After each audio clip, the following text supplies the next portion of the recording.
Good evening, everyone. I want to welcome you to our MWBE webinar series. Tonight's webinar will be on the Intro to New York State MWBE certification. A little housekeeping. So for questions or during the presentation, I am taking them in the chat and through Q&A. We do have Jay on who will be helping us out with the technical issues with Zoom and monitoring our Facebook Live page. My name is Kenya Harvey, and I will be doing the presentation this evening. Again, feel free to put questions in the chat or in the Q&A, or even raise your hand. Okay, I'll get started.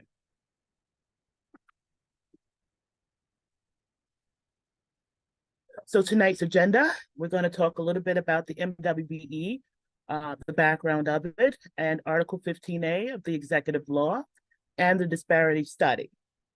Also, we'll jump into the MWBE eligibility requirements, applying for certification, MWBE certification, and the benefits of the certification. And then we'll have questions at the end as well. So if you don't think of anything during the presentation, feel free to wait till the end to post your question.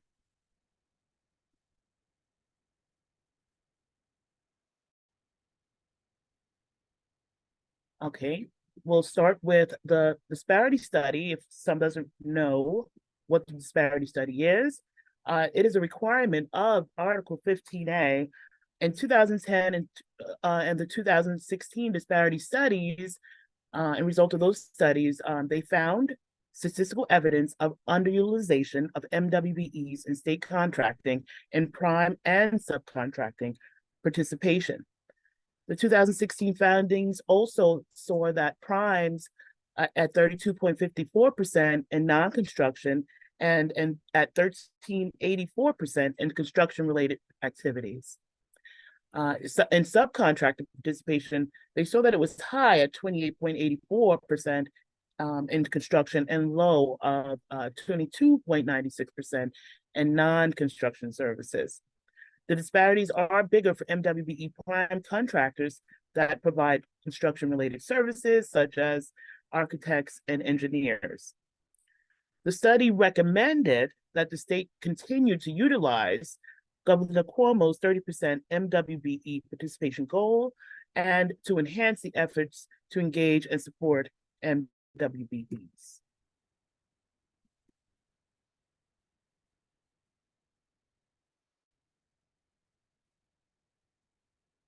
The disparity findings can be found here at this link. If you can, either snapshot it or copy it down, surely do so now. Also, there has been a new disparity study conducted. It started in 2023, and I have been trying to locate the findings or to know what's going to happen with the program after 2024. But we're still waiting. So the moment that I do find that information out in this webinar series, I will make that announcement. But many are hoping and leaning towards this program being extended another year or two.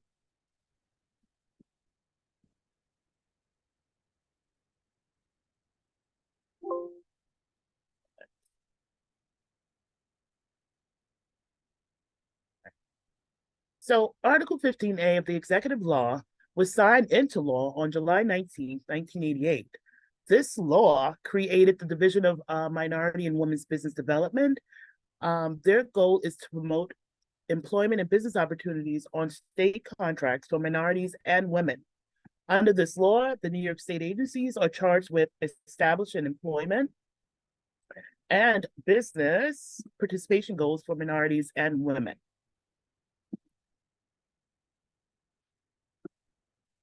There have been a few amendments to this law. In 2019, on July 15th, 2019, the governor signed a law on amendment to this, Article 15, extending the program to 2024. So this is why we're very hopeful to find out the findings to know how it's going to progress forward. Also, the personal net worth increased to 15 million, with the 1.3 million threshold to complete the certification application. And lastly, the recertification period changed from 3 years to 5 years.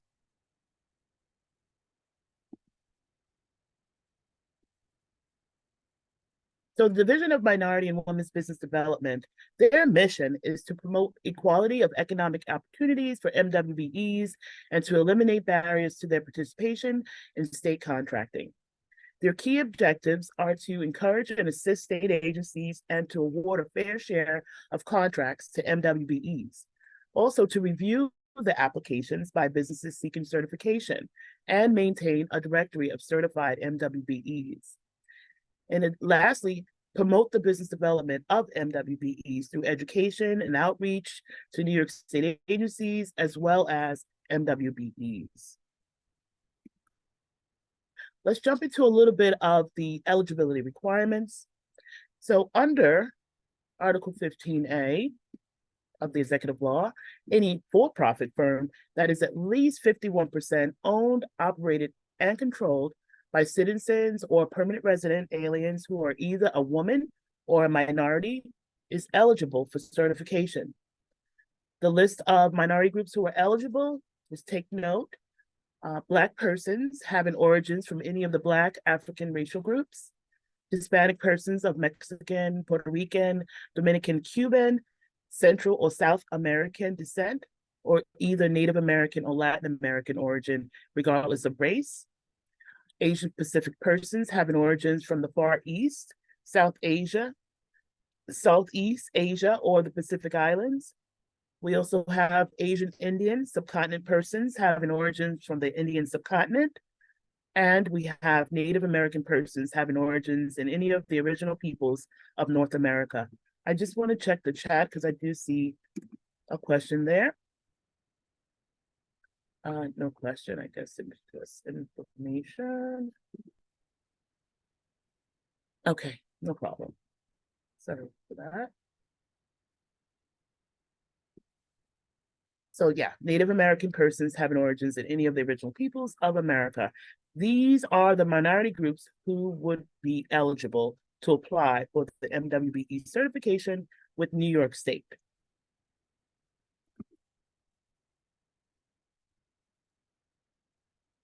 Eligibility requirements continued. So in addition to being eligible with your background, the business that you're operating must have the MWBE with the business must have complete ownership, operation, and control.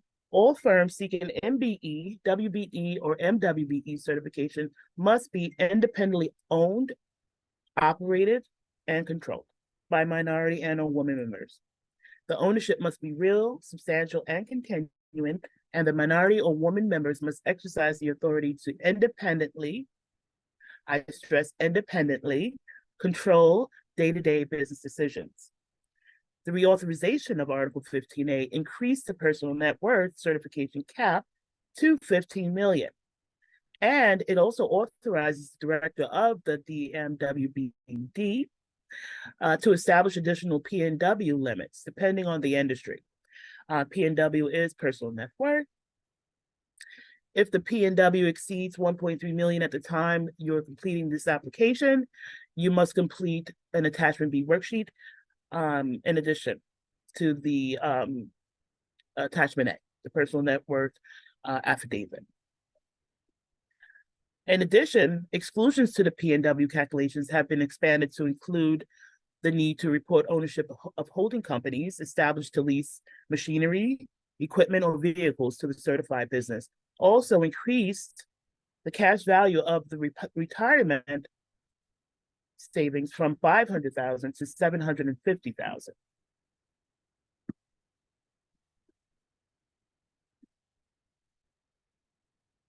We're going to continue a little bit more in the eligibility requirements.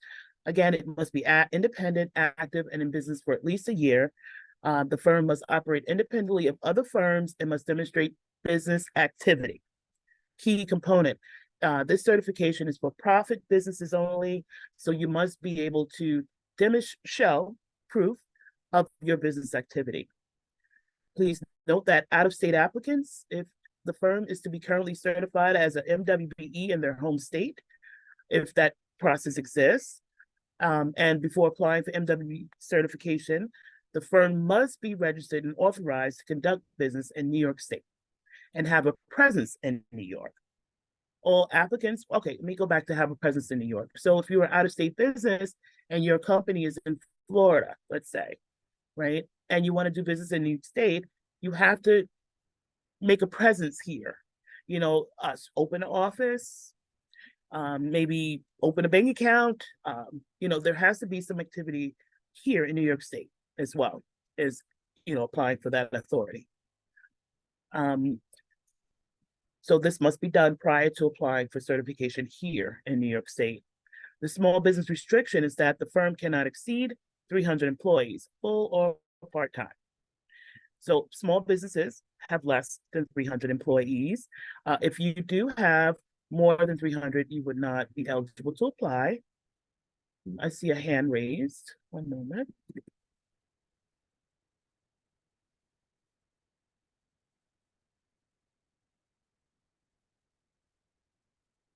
There's a question here. So a question about what about Caucasian females? Caucasian females can apply, right? But there are two different certification statuses, right? We have the MBE and you have the WBE.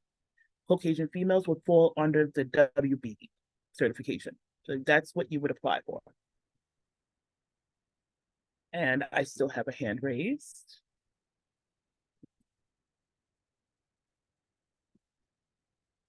You're free to talk. Hi, Tina.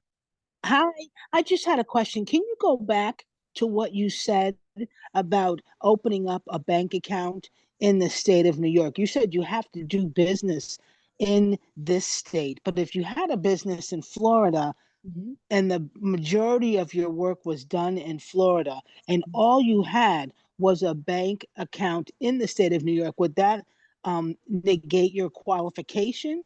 Well, it'll show that you have a presence here, right? Okay, okay. You're doing some sort of activity here in the state. So opening a bank account would be a good way of proving that presence here. Okay, very good. Thank you. Mhm. Do we have any other questions before I continue? Okay, let's jump on to the next slide. So mandatory required documents. Now this was as of 2019. So sole proprietorships must have assumed name certificate from the county clerk and at least 2 years of individual and business tax returns. Partnerships and LLCs, there are, you must have an assumed name certificate from the county clerk, your operating/partnership agreement, articles of incorporation, and I'm stressing meeting minutes, and which I'll jump into in a little bit. You must also have your IRS form 1065 with the Schedule K1 tax form, so your complete tax forms for the business. Corporations, any shareholder agreements, the corporate bylaws, again, meeting minutes, your IRS forms 1120 and 1125A, the W-2 forms, and also Form 1065 and Schedule K1 tax form. So your complete business tax return you would need. Now, I just want to talk about, okay, before I jump into the meeting minutes, well, let me do the meeting minutes and I'll take your hand, Eddie. So the meeting minutes, if you are a corporation, you are LLC or INC or Corp, that structure must have a meeting held every year. So in this application, it's going to ask for meeting minutes from the time of inception. So which means if you started your business in 2005, you will have to submit meeting minutes every year up until current. If you started your business in, let's say, 2022, you need meeting minutes from there up until present. Okay, so let me just take Eddie's hand. One moment.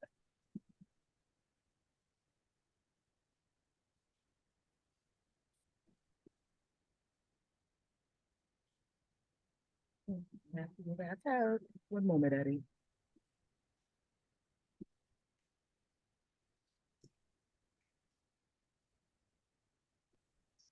There you go. You're Hello. free to talk. Yes, hi. Hi. I launched a independent consultant firm in February of this year. Mhm. Is there any leniency with the 2 year uh, revenue requirement, especially for someone with like 15 years of experience in the field? So did you make any revenue Um, the I first mean, year or the second year? I just started this year, Oh, this year. So, and I've been consulting for 15 years, but for other people, and now I'm doing it for myself. okay. Uh, So you need to be in business and be making a profit for at least a year. okay, But there is another way. I'm sorry. Oh, okay, thank you. There is another way that you could apply for certification prior to the 1 year anniversary, which is called a waiver. You would apply for the waiver. Once that's approved, you would then upload that copy of the approval with the certification affidavit in the application. So that's a process that we could work on together here. We just reach out. I'll put my contact information in the chat in a little bit, and we'll set up appointments to work one-on-one on that waiver. You thank, can apply now. There's a way. thank you so much. You're so welcome. Okay, I have another hand raised. You're free to talk. Hello, good evening. Hello, Kenya. Good evening. Hi. This event this evening. I have a similar event as a gentleman before where I have the business already in operation, but the revenue was made from the main business.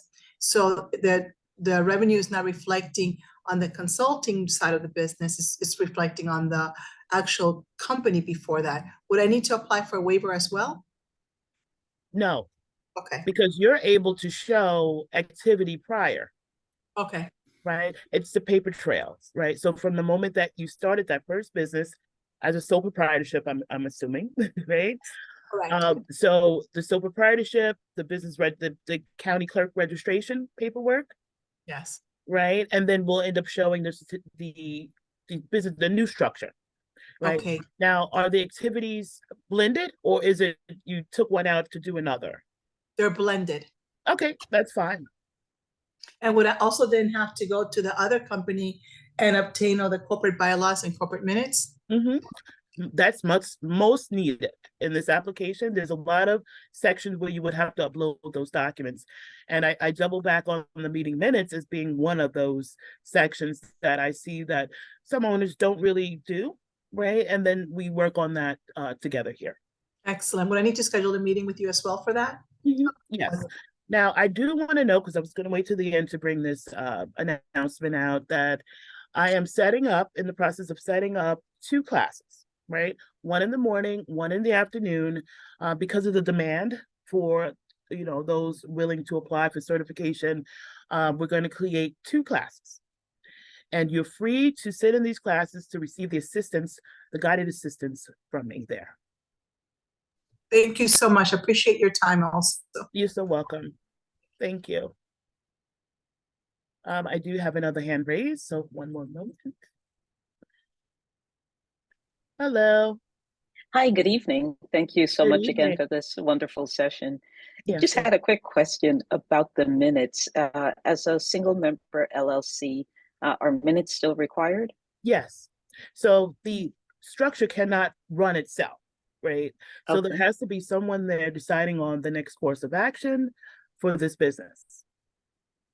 Whether you're a single member or a member with a board member, a shareholder and the owner, it has to be at least the primary owner of this business to conduct the course of business for the structure. Is So it, so the first meeting you would have had prior to formally starting, would have been to formally start your business, right? Whether it be as a sole proprietorship or an LLC or corporation structure, you would want to register your business with Department of State, maybe open up a bank account if you haven't done so already, maybe plan to create a marketing strategy to bring more clients in, These things would have been discussed in the meeting minutes. Okay. And this has to be, you're saying, so I would simply just document that I had a discussion with somebody regarding my plan to put together the business. That a meeting was held. So this meeting is held every year, same time, same place, and same location. Because this is what's you're stating also in your either your operating agreement or in your bylaws. Okay. Okay, thank you so much.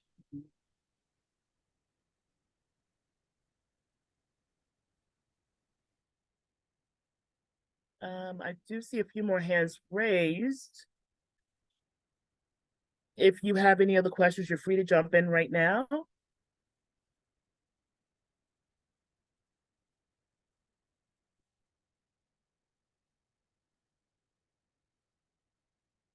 Okay, I think Q&A. Hold on a moment.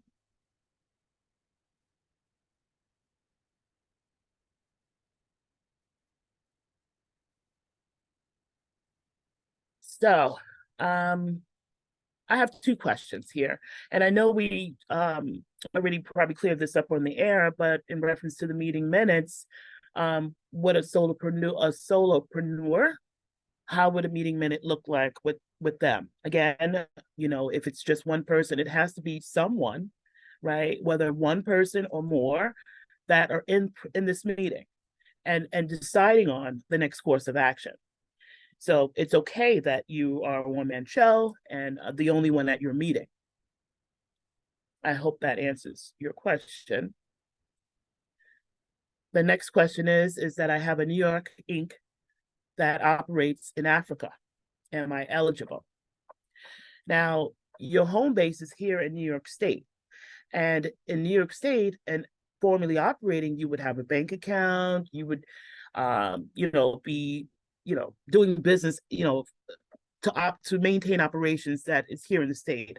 Now, I would like to know, what is it that you're doing in Africa? It says that it operates in Africa, but what would I'm not sure how that's set up. Is the business registered here? Yeah, we would have to a software company. Okay. So, I mean, you can always, this is the way your business operates, but the key to it is that you be registered here with Department of State. You're Inc. So you must be registered with the Department of State. Am I correct?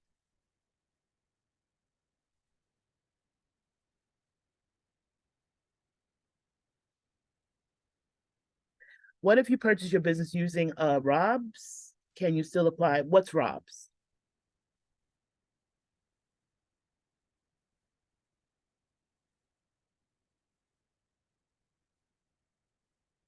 So I do want to go back to the software company question.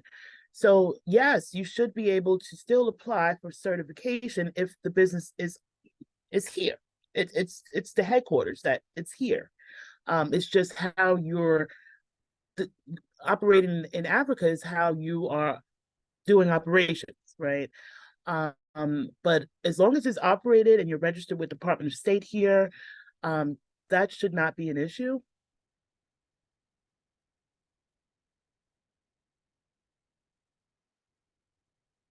And to go back on the question with the ROBS, I'm not sure what ROBS is. Okay, and maybe you could clarify that.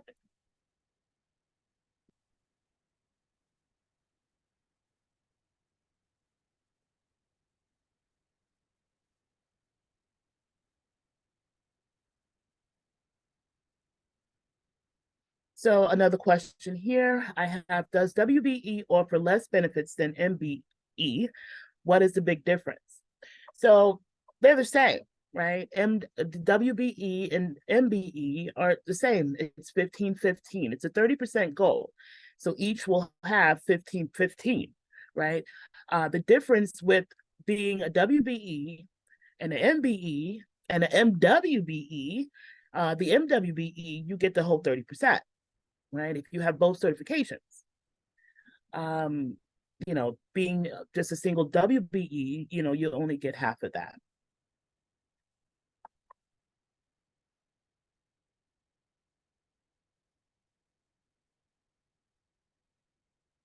Okay.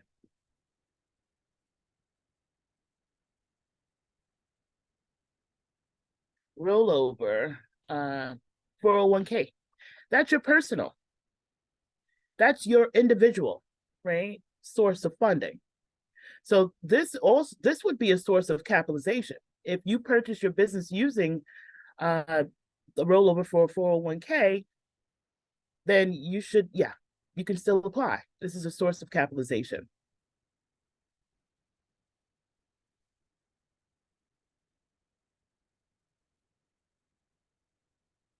Okay, and what is preventing you from operating here, right? So again, your Inc. Meeting minutes, every year you're supposed to hold that. And some of these things should come up in your meeting minute because it's a plan that you're aiming to do. And there has to be one thought out, a strategy put together in order for this to come into existence. So I would definitely start doing meeting minutes.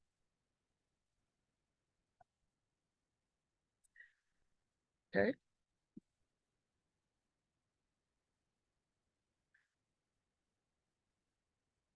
So, okay, we would have to get into this other discussion a little bit one-on-one because I do have a presentation to get through. So if you're more than welcome to reach out to me and we'll set up a meeting to discuss this a little bit one-on-one, about the purchase and the shares and the setup. And, it's more than just a one answer to this question. So I would like to do this a little bit, one-on-one.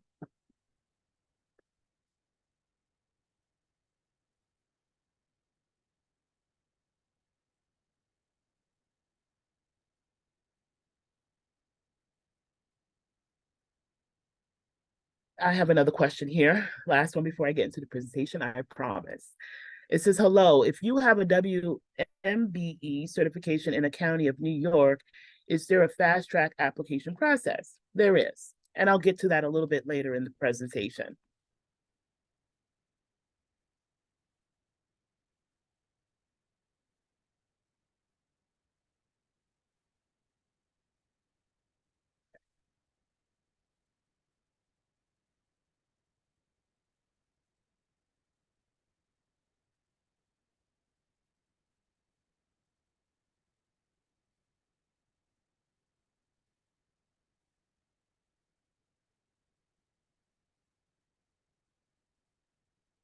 Okay, so some more mandatory and required documents, proof of citizenship and gender.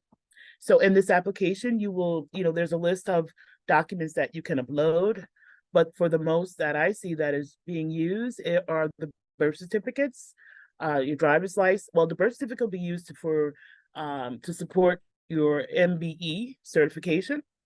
But for the most, it's a driver's license and a passport. If you do have military records, you're free to upload that as well, green card, and a naturalization certificate. Among the business documents that you'll need, some to note would be the NYS 45 forms and W-3 forms. Now, the NYS 45, if you have a business and you have employees there, they're going to want to see your NYS 45 forms. Even if you're paying yourself, the W-3s, you will need to support that as well. Loans and credit agreements, if you have taken any out for the business, they would want to see those agreements as well. Any leases, right? Leases for the office space, leases for the yard space, or for the warehouse. Leases will be asked. Now, if you are doing it from home and you own your home, a copy of the mortgage statement and the deed would be requested. Again, I talked a little bit about tax returns. So most requested in these applications are your tax returns, right? So they want to see so we have the most recent and then the year before. So the last 2 years of tax returns is required in this application. Lastly, your professional background. So in order to see your background, or what professional skills that you carry into this business, your resume is needed in this application, as well as any professional licenses or permits or certifications. Now, your resume, right, is your basic resume. It's not like a resume that you would create for business, right? It's the resume you use to look for work, to look for a job, is what is the type of resume that this application is asking for. But be sure to include your business on this resume, right? Your business name, your title, and what do you do? Bulleted, paragraph summary, but that should be there as well. So we're gonna jump right into the application right now, and this is where we would jump into this application. For those that are ready to apply, this is the website that you would go on to get started. New York State Contract System. Now, if you could see to my left, first tab, certify or recertify with New York is what you would click on. Once you get on click on this tab, you'll scroll down and select option 1 to create an account. Now, once you create an account, you're able to go back in to open up the actual certification application. Let's check.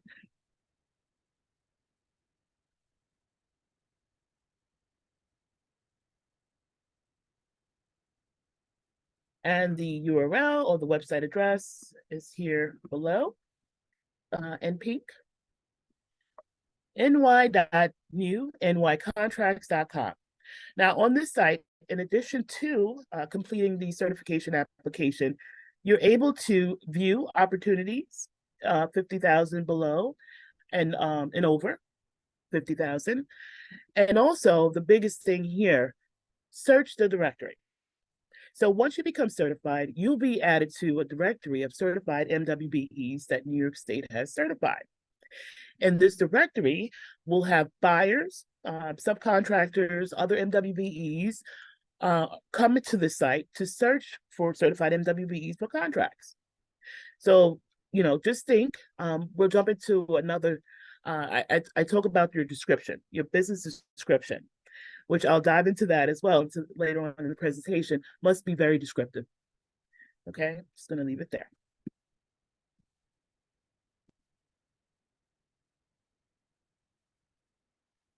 In the New York State contract system, you will create, and that'll be like choosing the option 1 to create an account, a vendor profile, which is important, right? It acts as an electronic business card. It's accessible to the primes and other firms and state agencies or authorities. It leads to potential business opportunities, right?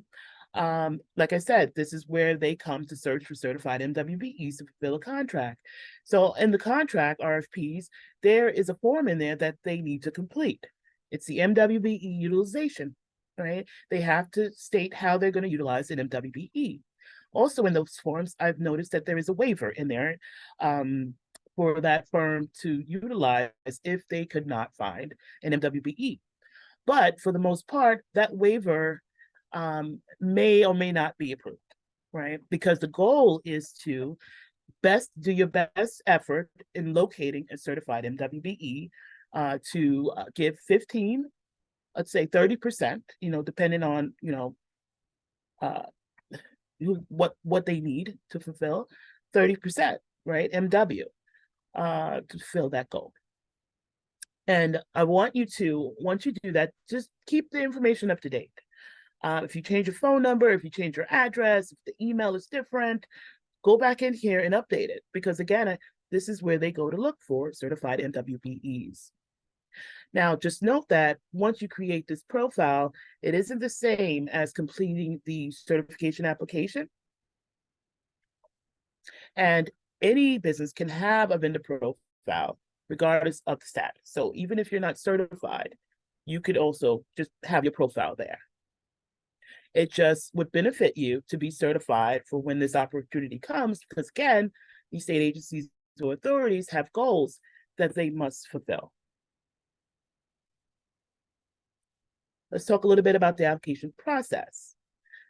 In this application process, I do advise for you to know those documents, know those supporting documents. If you can, gather them before you open up the new application, just to avoid the delays in the process. Once you open this application, you will have time to complete this application, but there's a date that there's a date of deletion that you will be given, right? So if it's not done by a certain date, the application would be deleted. Also, the first 8 sections of this application are fill-in. So go in and start filling in those sections. And then if you need assistance with those documents, reach out for help, right? I'm here. If you need me, you would make an appointment or come to those classes that'll be held twice a month to get assistance. Know your NAICS codes. Even if you don't know the NAICS codes, the application does have a NAICS code lookup that you can utilize to search for your code. And electronic versus upload versus fax or mailing and supporting documents. So in this application, it does give you the chance or the opportunity to select whether you want to upload the documents, fax, or mail them in. I suggest always doing the upload the electronic way. Okay, because I mean, faxing them in or mailing them in only creates problems, right? The analyst never got it, it was denied because they didn't get something, so to avoid all that, have all the information done electronic so it's all in one place for them to access. I do want to share that this has happened recently, right? Prior, the application review was broken up into phases, right? Phase 1, phase 2, phase 3, and phase 4. That is no more, which I believe is a good thing. It's now back to assigning the applications received to an analyst. So it's going to go straight to an analyst, not a team, a phase, right? So there'll be one person with your application, and you know what? They're moving really fast. The backlog has been cleared up according to Governor Hochul, and it's moving. It's really moving. The moment you submit your application, someone's on it. Yeah, like I give it a few days before you would see that it's been assigned, and that's only with a real straightforward, clean application. All the documents are there, the answers are answered in the manner they should. That goes in and out. Mandatory supporting documents. So these documents are in the application. These are the documents that you would download and get notarized or complete and then upload it back to the application. One being the certification application affidavit. Another being the attachment A. I talked a little bit about that earlier for your personal net worth. The attachment B, again, we talked about that earlier. It's the personal financial statement worksheet that you can use to calculate your personal net worth. Now, if your net worth does exceed the threshold, the 1.3 million, you will need to upload this attachment B to the application. Ethnicity clause. Okay, one moment. I have some hands raised.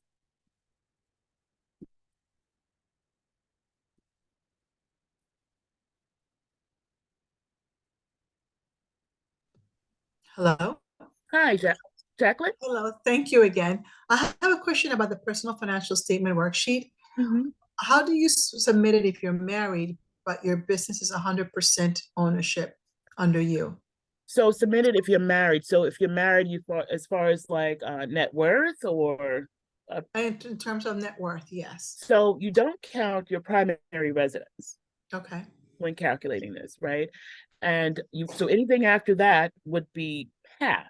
So then you would do half. So if you and your husband are joint, let's say on a mortgage outside of your primary residence, you would do half of that mortgage value. Okay. That's helpful. Thank you. Mm-hmm. Or any other shared, any investments or anything would be half. Great, thank you. You're welcome. I believe now this is Jacqueline.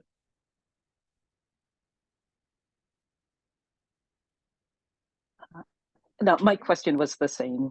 It was the primary residence, but you answered it already. Thank you so Okay. much. You're welcome.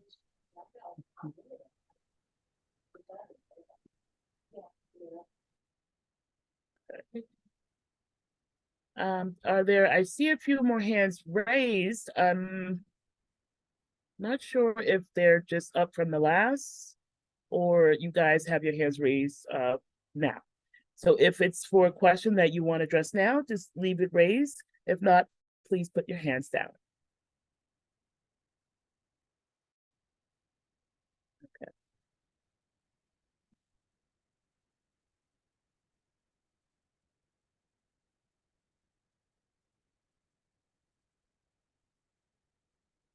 I believe, Eddie, you can talk.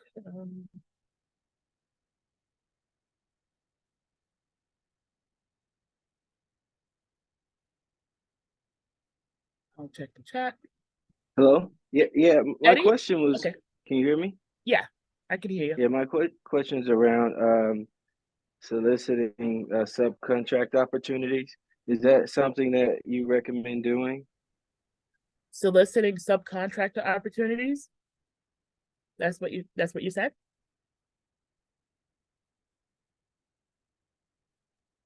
Yes, like should we reach out to prime contractors that need to meet that 15% threshold? Or is there any what? Yeah, is there any like successful approaches to doing it? Well, your capability statement, right? Once you become certified, if you're talking about while you're certified, because I always suggest being certified when reaching out to these buyers because they love, working with certified MWBEs because of the goals, right? But you would need your capability statement to do that. Before that, let's say you're not certified and you want to look and see what opportunities are out there for you or go after some of these opportunities, you're free to do that. You're so free to do that because you don't have to be certified to get a contract. But because of these MWBE goals, tied to the contracts, it sort of makes it more a win-win for them to use certified MWBEs for the contract. It makes sense. Mm-hmm. Okay, so the ethnicity clause is a form that you'll need. Now, it isn't in the application for the MWBE, so you would have to get this form to upload into that application. But it's needed to when certifying for the MBE certification.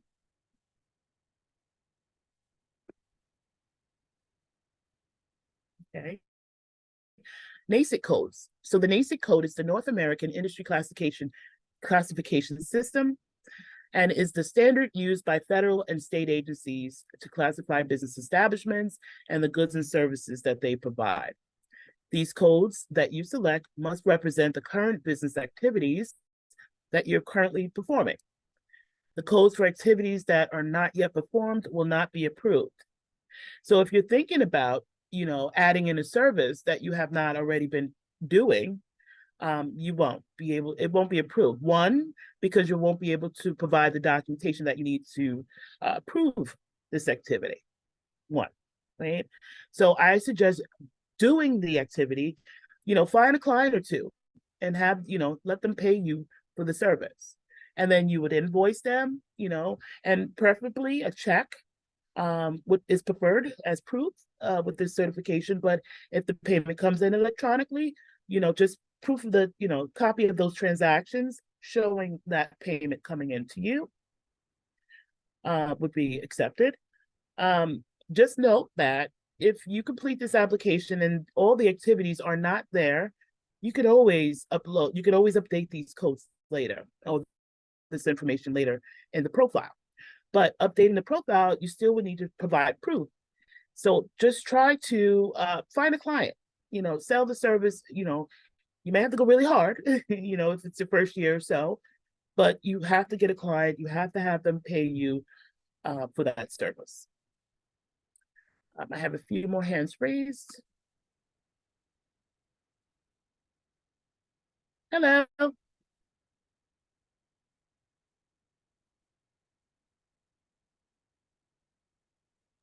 Sorry, Kenya, I wanted to lower my hand. It kept staying Oh, raised. no problem. Thank you. You're welcome. Is Hey, that can you, one yeah. question for me again? If I did do consulting work prior to registering my business with the state, does that count, or it needs to be like post February? So it would if it's the same thing you're doing in the business. Right. Okay. Yeah. So if your business that you registered is consulting, right? Right. It would count. Oh, okay. Mm-hmm. All right, that's good to know. Mm-hmm. And you could put your hand down, Eddie, if you don't have any more questions.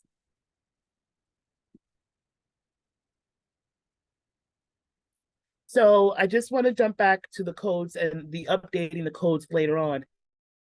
So on that page, the New York State contract system and the New York City skyline, you are able to update on that page, one of those tabs there. Let's see if we can go back.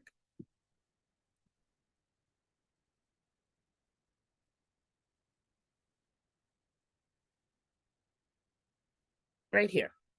To my left, second tab, right under certify or recertify with New York, is where you would go to update the profile.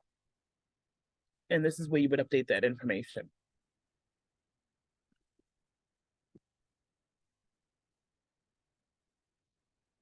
So another biggie in this application are the statements. Every question must be answered. For the questions that are not applicable to you or your business, you would create a Word document that says not applicable, and then you would state why it's not applicable. If you don't have the requested documentation, you would have to try to get it or prepare it if you can. Also, if you need to write an explanation or a statement why you cannot provide the documentation, you would have to create this on a letterhead. Say do it on company letterhead and then sign with your title and your signature information. And then you would upload that statement to that question that they're asking. The not applicable word, so the not applicable on the Word docs is just so simple, right? All you need is the word and just, you know, Word program, and then just type in, you know, on a blank page, not applicable, and just go right under and state why it's not applicable. So like if there's a question in there that asks about, you know, based on your structure, these questions are based on the structure. So if you're an LLC and you get questions maybe towards that are for like an INC, you could do an not applicable, right? Why? Because it's not in your structure. It's not kept in the course of business, right? That would be why. Just for an example.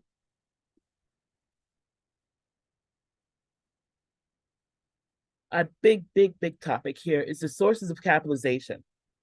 I did talk about that earlier about one of the questions about sources of cap. So for sources of capitalization, business owners can start, continue operations, and grow business. Sorry, one moment.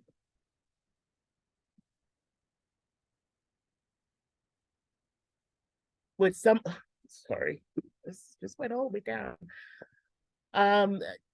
Can grow business with some of the investments below. So again, these funds must come from your personal account to cover these costs.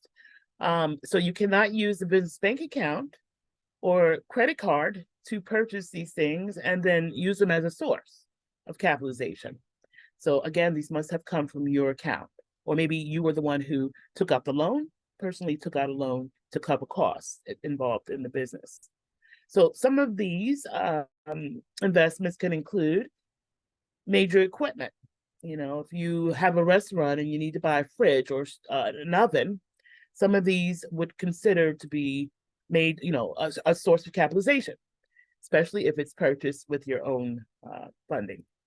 The vehicles, right? If you have to buy a company car, the use of your personal vehicle as well, or the purchase of one, is a source of capitalization, right? Your personal vehicle, you would use, find out what the retail value of it, or I would say the current value of it, and just use that as a source at the time that you started this business. Just use that amount as your source. Business registration fees, big thing here. So if you register your business with the Department of State, even the county clerk, because there's an application for a sole proprietorship as well, and what you pay the county clerk to register, and what you pay the Department of State to register as a corporation or an LLC, we're going to use that as a source of capitalization, right? The filing receipt has the amount you paid. Now, if you were working with someone that you paid someone to register your business, please be sure that you get all the documents you need. So there's a corp kit that has everything, the documents for corporate, for that structure, right? You need that.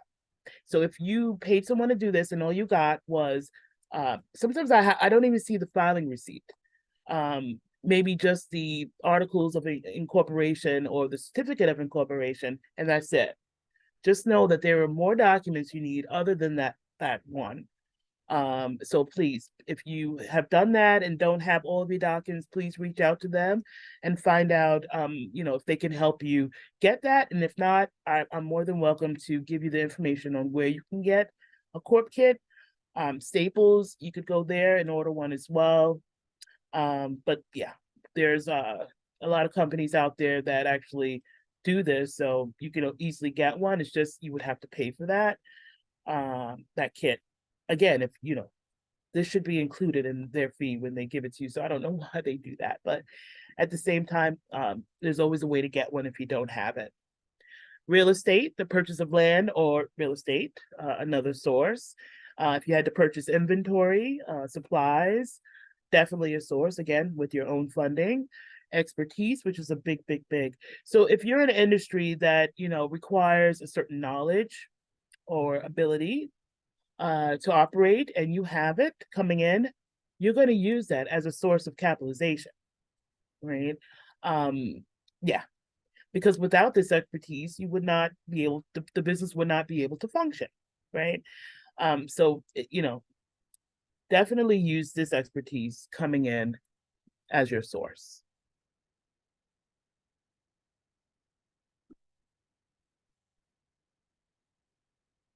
So this is the area where when I said I was going to jump into the business description a little bit later. So the business description is very important for the certification. I know when you're in it, it may not seem, it may seem a little daunting as to writing what detail the products and services that you provide, but you must do this because one, buyers are looking at this. You want to do more than just this example of the one sentence here. Because I provide environmental consulting services does not say much to the buyer, right? What type of consulting services do you provide, right? Our firms, this example, I always use this example because it's so detailed to the point where you don't actually know what's going on. And if you get to the point like that, that buyer would, reach out to learn more, right? Because this tells me a lot here already. But if it's something specific that that buyer wants to target in on, they'll reach out. But that one sentence example is not a good one. Okay, so our firm specializes in providing terrestrial, ecological, environmental services. Our primary areas of expertise include flora and fauna surveys, biological inventories, wetland delineations, rare species surveys, and habitat suitability assessments, vernal pool surveys, invasive species identification and mapping, habitat / community evaluations and mapping, bird surveys by sight and sound, species monitoring using unmanned aircraft, i.e. drone. I mean, yeah, right? A mouthful. It's very detailed.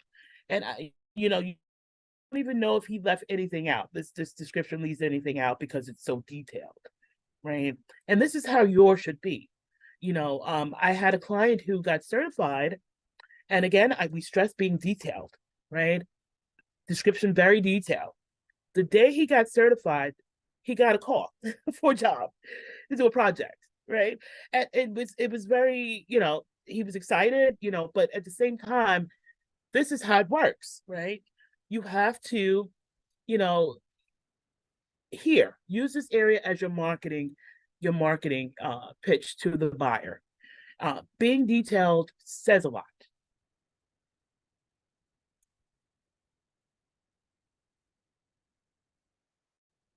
Oh wow.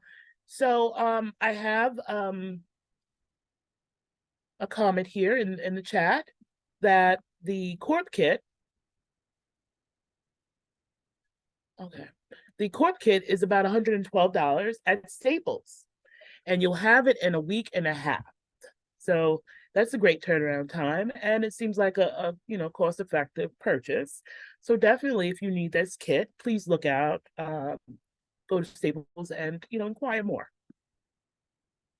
Thank you for that.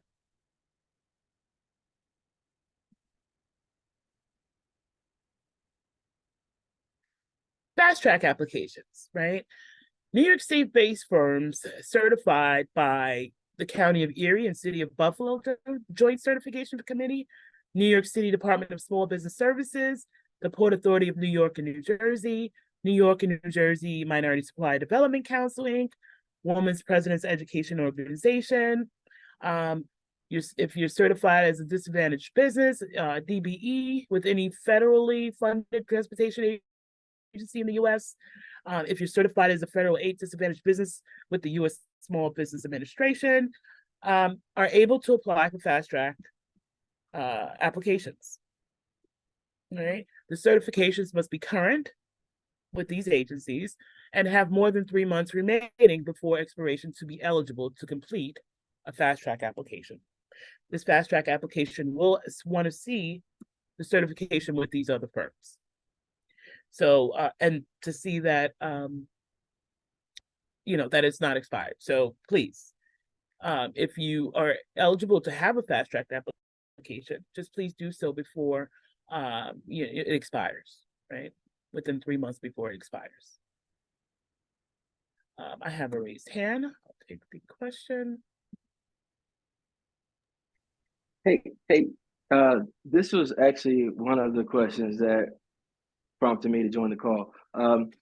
When I started filling out the state app, I saw the fast track option and all the other agencies that the state acknowledges. Are there any other agencies that you recommend doing first? If maybe because it's quicker or simpler, and then doing state, or what county are you? Or no? What county does the business operate in? It's out of Nassau. So I mean, you have Nassau County certification, right?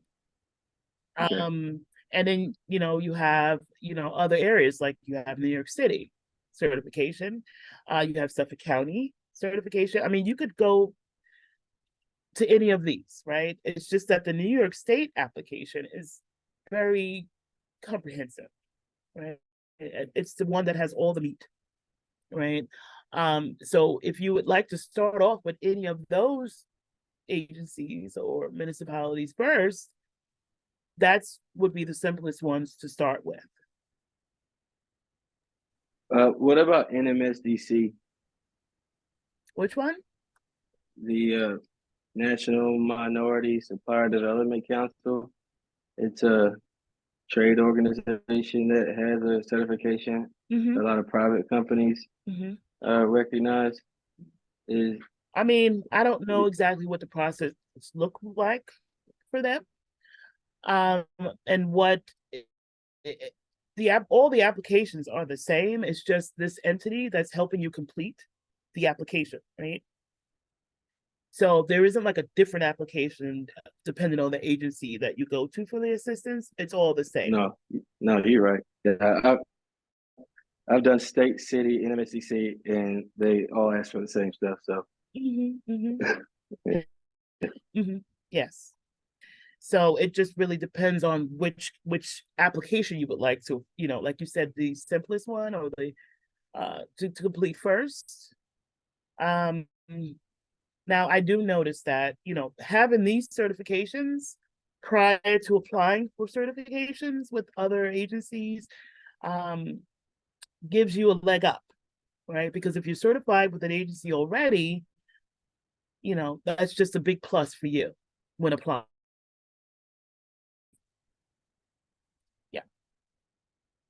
The applications do ask if you are certified by another agency. So, and they all sort of like mirror the same information. So you do get, some brownies for being certified with another agency prior to completing another certification application.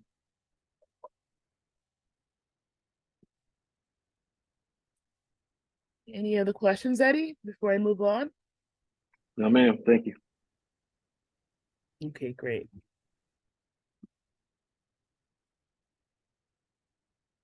So we're going to jump into the waiver.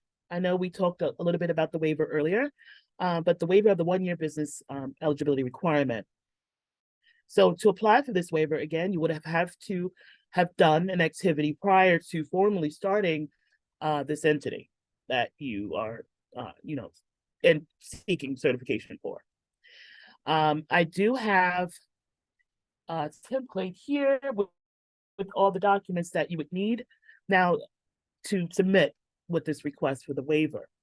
Now, the waiver is submitted via email, right? And the time and review for it before you get a decision on whether you're approved or not looks like between 2 to 3 weeks. Okay, it could be sooner. Like, it's really on case by case basis, really. But the most, I don't think it'll be past 3 weeks before you would get an answer.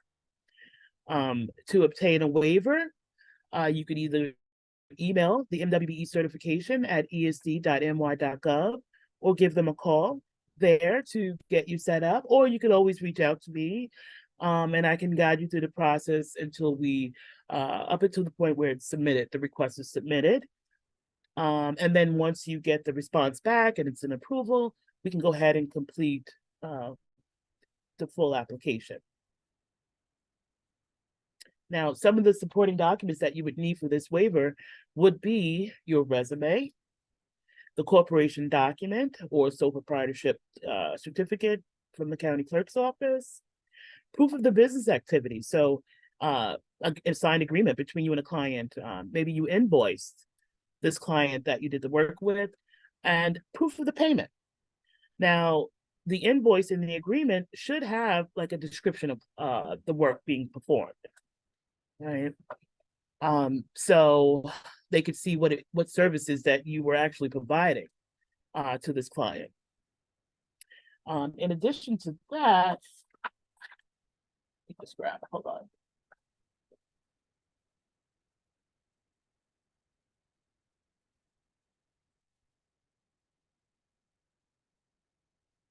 In addition to that, I want to say to be your tax returns.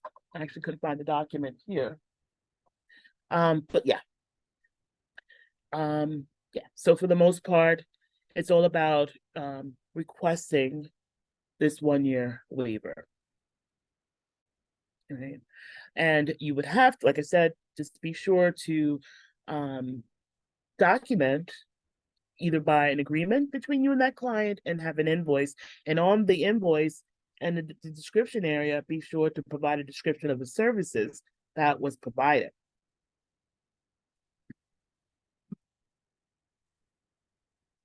So we're going to jump into this New York State certification application, right?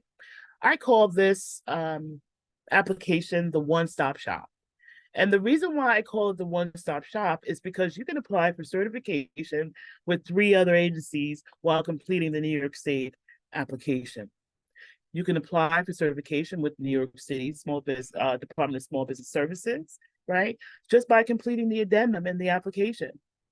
But on this addendum, okay, what I'm noticing is that New York City would not approve the certification unless you have a vendor number. So you're registered in PIP, the Payee Information Portal, and registered as a vendor at passport procurement, right? So when you're going after New York City certification by completing this addendum, be sure to apply for your vendor number, which is right away. It takes about 20 to 30 minutes to complete. And at the end, you will get it. Now, the only way you will not get that vendor number at the end of doing the registration is that if something is off, maybe you as you registered as a DBA, right? You'll need to upload your DBA. They would want to see that DBA certificate. So there may be some instances where it's not approved, given right away. But I mean, it's totally, you're totally able to have the ability to fix whatever is hindering that. So don't worry.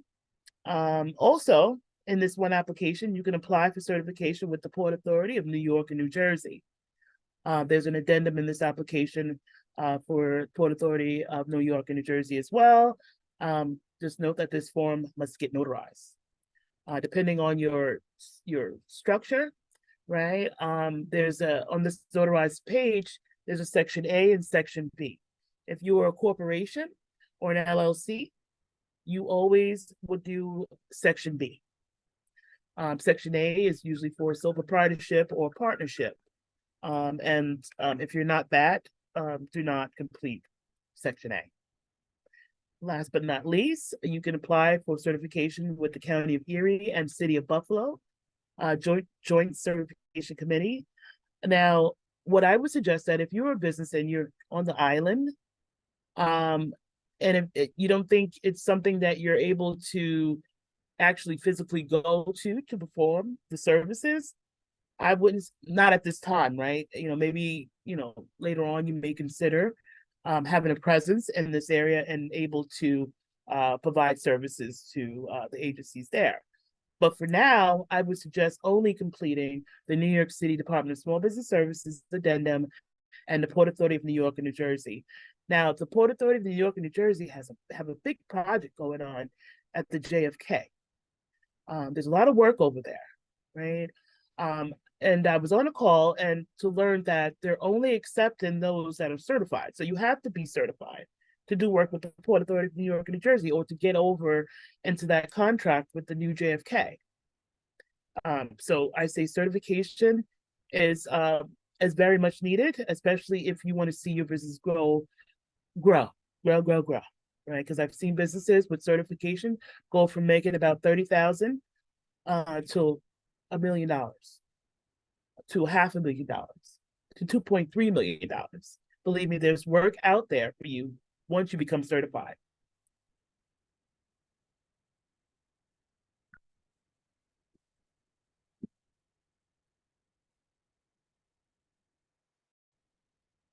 Now, these are some documents that was originally requested in the initial evaluation of the certification, but it's been removed from the application, so you don't need to upload any of these documents there. So the profit and loss statement, so the current year business financial statement, profit and loss and balance sheets was requested. It's not there anymore, but just know that the analysts, if they need it, would ask for them. So if you don't have these set up in your business, I would say either, speak to an accountant or, speak to an accountant, right? To get some, these financial statements set up for you. QuickBooks is another software, an accounting software that also, if you have this, you're able to print out these documents. So, some of you may already have that with you. Documented proof of source of capitalization and investment, i.e. cancel check, the both sides, right? So they're not so forth asking for this documented proof of the source, the cancel check, both sides, right? So just maybe the filing receipt, the certificates, the license, the class that you took, proof of taking it, would suffice. Previous MWBE denials or decertifications. That was a question they asked in that application. It's not there anymore, right? But maybe if the analyst wants to know why you were denied previously, they may want to see this, right? Copies of issued stock certificates. No, they're not asking for that anymore, but they are asking for the ledger, the stock ledger that will show if, the stock is still in the business or if it's been sold or transferred. Again, these documents can still be asked for during the evaluation or during the review process. The analyst could reach out to request additional information.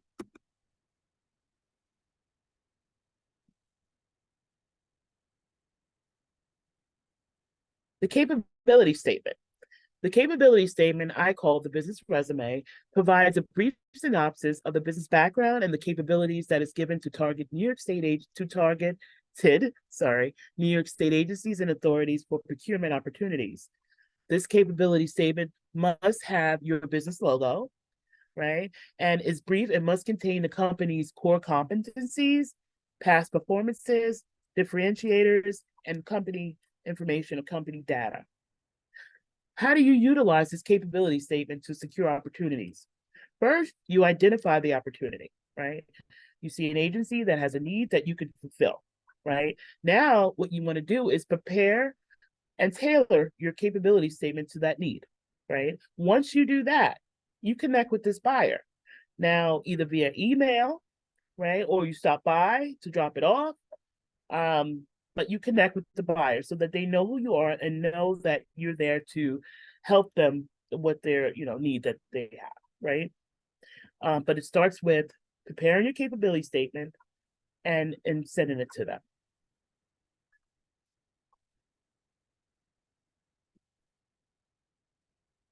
Certification benefits, right? Certified MWBEs are eligible for MWBE procurement and contracting opportunities with New York State agencies and authorities.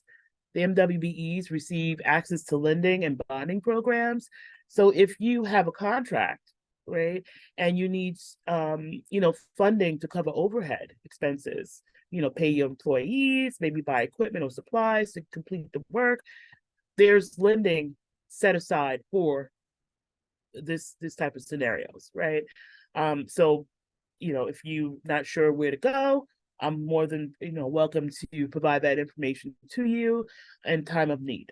Okay, so as soon as you get a contract and need funding, start reaching out. You also get listed, as talked about in the presentation, on the New York State MWBE directory, which is accessed by state agencies and authorities, prime contractors, vendors, municipalities, subcontractors, and private sector.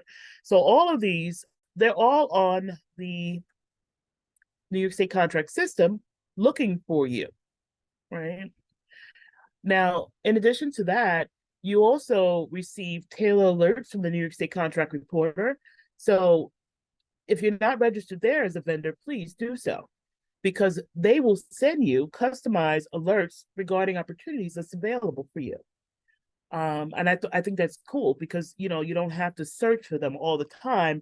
They'll be there for you. You also receive invites to attend business development workshops and networking events through email, right? You receive access to a network of services and support throughout New York State, and you receive subcontracting opportunities. So primes looking to sub out work will reach out to you, right, to get a portion of the project done. Now, this will be the time I will take questions.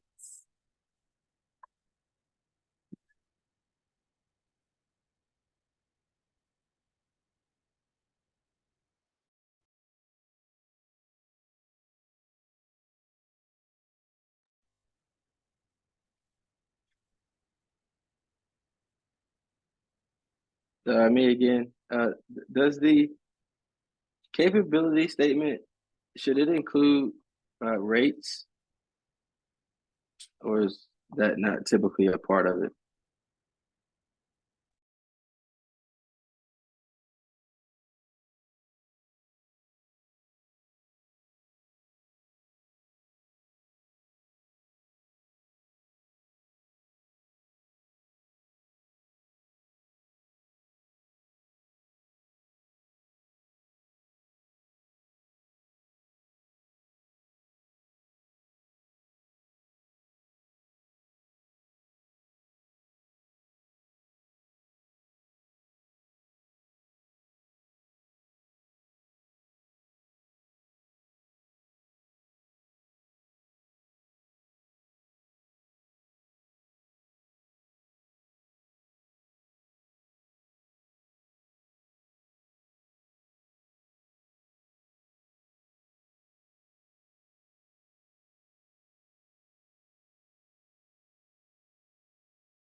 Thank you. Thank you, guys. So the question again, I'm in the chat was, it asked if there was a fast track process in the county. Now, I haven't seen that process exist other than what New York State has outlined. But you know, there may be county line, right? There may be a process, but I haven't seen it. Now, the only thing I would say that may get your application fast tracked, or not really fast tracked, but approved sooner, is that if you are certified with another agency, that can speed up the review process for you.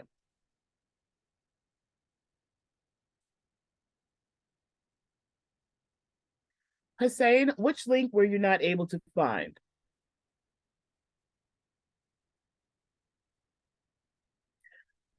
Eddie, the rates. I'm not sure what rates are. Is it your rates? Now, on the capability statement under past performance, you would list the amount you charge the client to perform a service for. And you will have to list the services that was provided, right? So it's the dollar amount of the job you would include on the capability statement.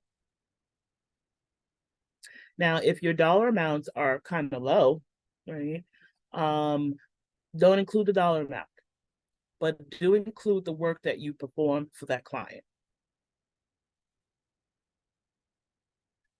Did that answer your question, Eddie?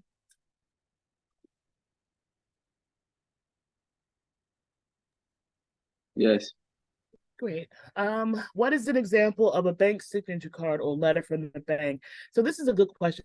Thank you, Walter.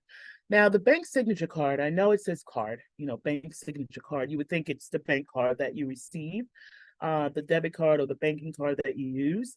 It is not. It is actually the document that you sign when opening the account. And it says at the top, signature card, right? So, and then a letter from the bank. So the letter from the bank for this certification application would be to go in and let them know, you know, you want a letter stating who are the authorized signers on the account, and if there are any, and they would want to know if there's any limitations. So like, you could be an authorized signer, but you can't withdraw money, you know, like, so it has to be that an authorized signer with no limitations, right?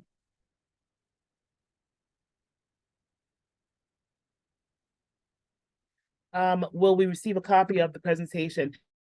If you would like a copy of this presentation, you're more than welcome to send me an email, and I'll go ahead and put that in the chat right now. Or you could view this on our social media, our YouTube page. This is being streamed on Facebook Live. So, you know, always if you want to check the Facebook or, you know, our YouTube channel, this will be there.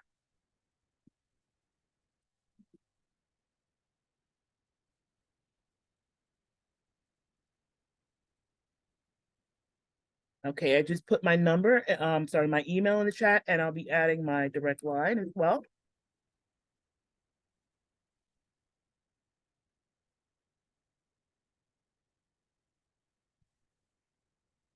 So if you would like to set up a one-on-one, thank you, Jay. If you would like to set up a one-on-one to meet to either start this process or go over any documents that you need to upload, or even questions about the application while you're completing it, feel free to reach out. Now, you will need to be a client of the center in order to receive this service. We do not charge for this service here, so you would need to be a client. The moment that you reach out, I will send you the forms, and then you get them back. We'll set up a time to meet either via Zoom or in person to go over this application with you. One moment. That's wonderful, Kenya. Thank you so much for your time. No, you're welcome. You're so welcome. This certification, again, like it does wonders for small businesses, especially for the MWBEs. Like I said, I've seen businesses with certification go from making $20,000, $30,000 to ending up with $1 million contracts. So I could see how important having the certification is for small business, right? especially those that start up within the first 3 years, to be able, the first year, sometimes you don't even make any money, maybe the second year you make a little bit, but, a third year, right, is when I start to see momentum, right? And to be able to get this contract of a large, maybe 100,000, 500,000, it's still, a good milestone, right? To come across, for the business, good growth. I'm just going to go back into the chat. You're so welcome. You're so welcome. I just want to jump to my last slide before we wrap it up this evening and let you know about the upcoming webinar. So again, I said this was a webinar series for the MWBE. So on Thursday, March 21st, we're going to have another webinar to teach you the New York State application process and the supporting documents that you will need to upload to the application. We'll go over those documents in detail. I did mention them today in this presentation, but I actually show you the forms and we go over those in detail. On March 28th, you're going to learn the tools, right? Learn what you need to network and secure those procurement opportunities. What do you need? What do you do, right? You get certified, what next, right? On April 11th, we're going to have an amazing presentation here. You're going to learn how to navigate the New York State contract system to locate these opportunities with these agencies.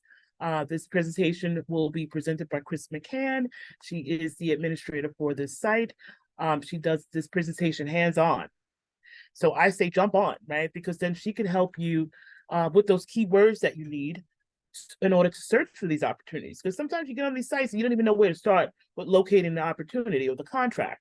So sometimes it's all about using a certain keyword to locate them, right? And she shows you how to do it on this site. So stay tuned for that registration link for this webinar. Now on May 9th, we're going to have a presentation on government contracting. Again, are you ready for government contracting, right? You'll learn what it is that you need to do to get ready, right? May 9th. So again, look out for that link as well, so that you're able to get this information that you need. So when you are ready to apply, you'll be well equipped, okay, with the resources that you need to get it done.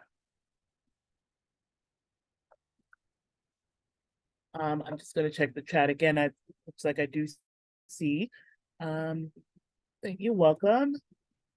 I just want to thank everyone for attending this evening and learning more about this certification. And again, I'm available for if you have any questions, or would you like to sign up in those two classes that will be held twice a month. Reach out. The center's number is here, and the email for the center is here as well. You could reach out by either way, just to get set up or registered to attend those sessions.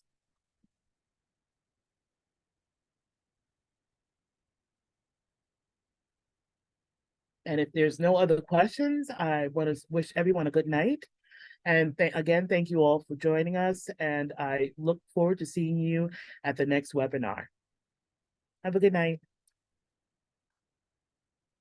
Good night. Thank you. You're welcome. Good night.